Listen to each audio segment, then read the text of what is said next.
ಜೈ ಕನ್ನಡಾಂಬೆ.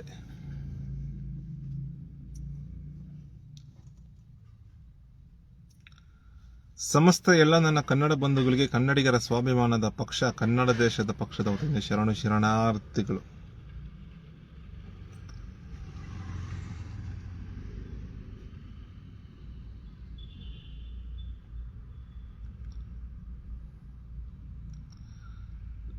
ನಮ್ಮ ಕನ್ನಡ ದೇಶದಲ್ಲಿ, ನಮ್ಮ ಕರ್ನಾಟಕದಲ್ಲಿ ನಮ್ಮ ಕನ್ನಡ ಬಂಧುಗಳು ಈ ಹಣಕಾಸು ವಿಚಾರದಲ್ಲಿ ಹಲವಾರು ಬಗೆಯಲ್ಲಿ, ಹಲವಾರು ರೀತಿಯಲ್ಲಿ ತುಂಬಾ ಮೋಸ ಹೋಗ್ತಾ ಇದ್ದಾರೆ.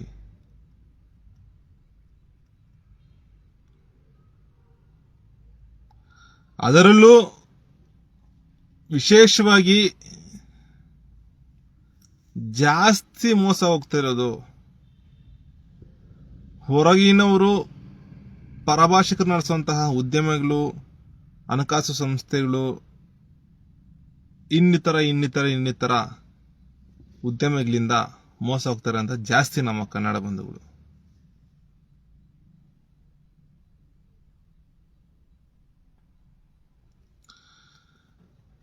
ಪರಭಾಷಿಕರು, ಹೊರಗಿನವರು ಯಾವುದೇ ಉದ್ಯಮ ನಡೆಸಿದ್ರು,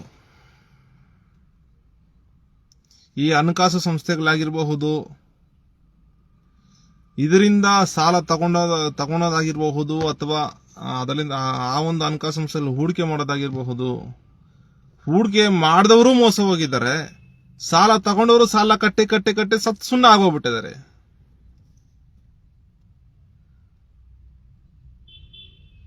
ಇದರಿಂದ ಉದ್ಧಾರ ಆಗ್ತಿರೋದು ಯಾರು? ನಮ್ಮ ಕನ್ನಡ ಬಂಧುಗಳು ಉದ್ಧಾರ ಆಗ್ತಿದಾರಾ?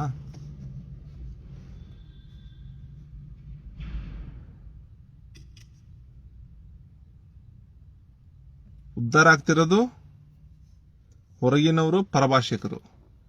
ಜೊತೆಗೆ ಅವರ ಜೊತೆಗೆ ನಮ್ಮ ಕನ್ನಡದವರೇ ಕೇಳುವು ಈ ಮಲ್ಲಪ್ಪ ಶೆಟ್ಟಿ ಅಂತ ವ್ಯಕ್ತಿಗಳು ಅವ್ರ ಜೊತೆ ಸೇರ್ಕೊಂಡಿರ್ತಾರೆ. ಅಂತವ್ರು ಉದ್ಧಾರ ಮಾಡೋಕ್ಕೋಸ್ಕರ ಇಡೀ ನಮ್ಮ ಕನ್ನಡ ದೇಶನ, ಕನ್ನಡ ಬಂಧುಗಳನ್ನ, ಕನ್ನಡಿಗರ ಸಂಪತ್ತನ್ನ ಲೂಟಿ ಮಾಡಕ್ಕೆ ಅವಕಾಶ ನಾವು ಮಾಡಿಕೊಡ್ಬೇಕಾ?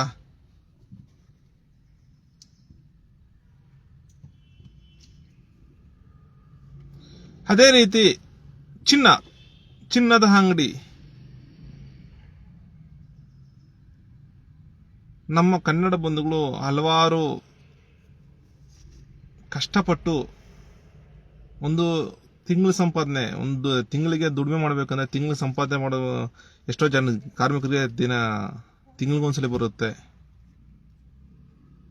ಎಷ್ಟೋ ಜನರಿಗೆ ವಾರಕ್ಕೊಂದ್ಸಲಿ ಸಂಪಾದನೆ ಇರುತ್ತೆ.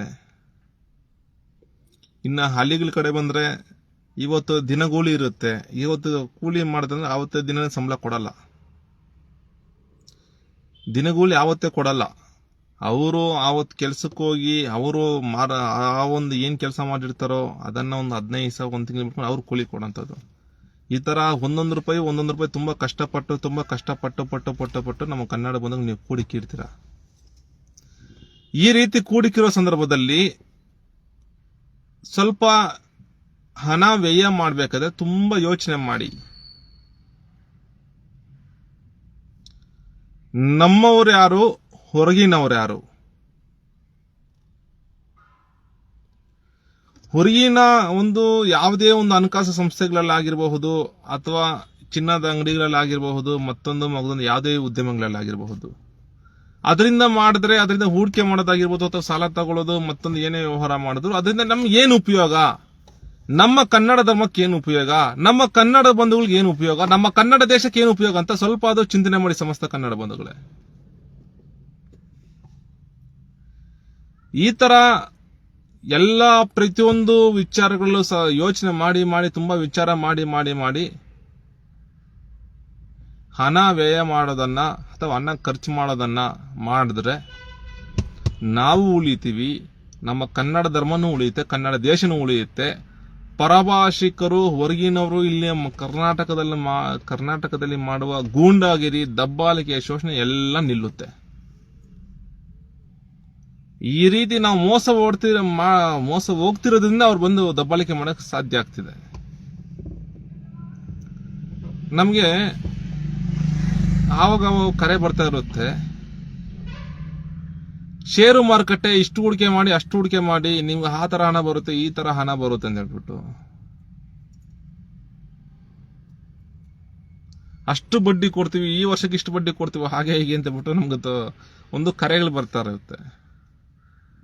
ಆ ಕರೆಗಳನ್ನ ನಾವು ಪ್ರೇಮದಿಂದ ಹೇಳ್ತೀವಿ. ಅವ್ರು ಕರೆ ಮಾಡಿದಾಗ, ನೋಡಿ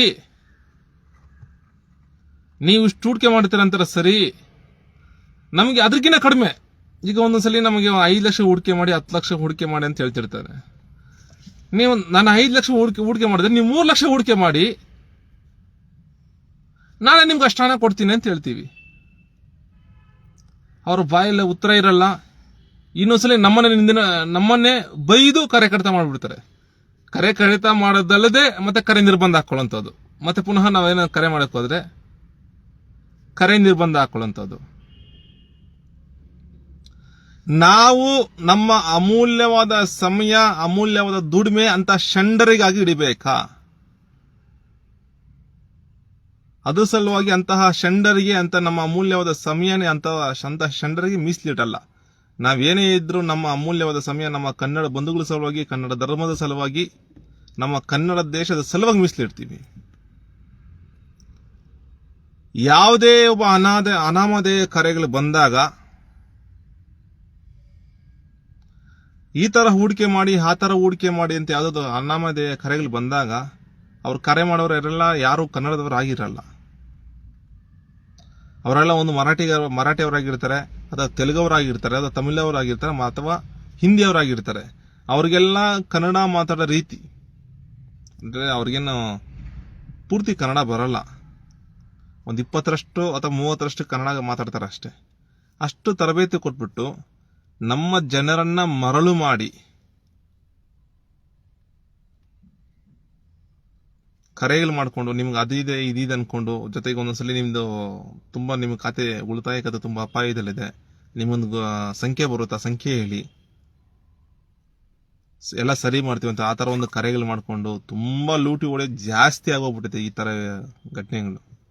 ದಯವಿಟ್ಟು ಸಮಸ್ತ ಕನ್ನಡ ಬಂಧುಗಳು, ನಾವು ನಮ್ಮ ಕನ್ನಡ ದೇಶ ಪಕ್ಷದಿಂದ ವಿನಂತಿ ಮಾಡಿಕೊಳ್ಳೋದೇನೆಂದ್ರೆ, ದಯವಿಟ್ಟು ಸಮಸ್ತ ಕನ್ನಡ ಬಂಧುಗಳು ಎಚ್ಚೆತ್ತುಕೊಂಡು ಹೊರಗಿನವರು ಪರಭಾಷಿಗರು ನಡೆಸುವಂತಹ ಉದ್ಯಮಗಳು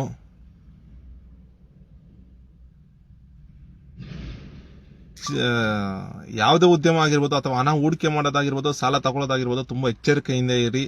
ಮತ್ತೆ ನಿಮ್ಮ ಯಾರೇ ಹೊರಗಿನವರು ಕರೆ ಮಾಡೋ ಏನೇ ಕೇಳಿದ್ರು ಏನು ಕೊಡಕ್ ಹೋಗ್ಬೇಡಿ, ನಿಮ್ಮ ವಿವರಗಳನ್ನ ಇದನ್ನ ಏನು ಕೊಡಕ್ ಹೋಗ್ಬೇಡಿ ದಯವಿಟ್ಟು. ಇಂಥದಕ್ಕೆಲ್ಲ ಸರ್ಕಾರ ಎಚ್ಚೆತ್ಕೊಂಡು ನಮ್ಮ ಕರ್ನಾಟಕವನ್ನು ಉಳಿಸೋದಕ್ಕೆ, ಕನ್ನಡ ಬಂಧುಗಳನ್ನು ಉಳಿಸೋದಕ್ಕೆ ಎಚ್ಚೆತ್ಕೊಂಡು ಸೂಕ್ತ ಕಟ್ಟುನಿಟ್ಟಿನ ಕ್ರಮ ತಗೊಳ್ಬೇಕು ಅಂತ ಹೇಳ್ಬಿಟ್ಟು ಸಮಸ್ತ ಕನ್ನಡ ಬಂಧುಗಳ ಪರವಾಗಿ ನಮ್ಮ ಕನ್ನಡ ದೇಶ ಪಕ್ಷದಿಂದ ಆಗ್ರಹ ಮಾಡ್ತಾ ಇದ್ದೀವಿ. ಜೈ ಕನ್ನಡಾಂಬೆ, ಜೈ ಕನ್ನಡ ಧರ್ಮ, ಜೈ ಕನ್ನಡ ದೇಶ. ಶರಣಾರ್ಥಿಗಳು.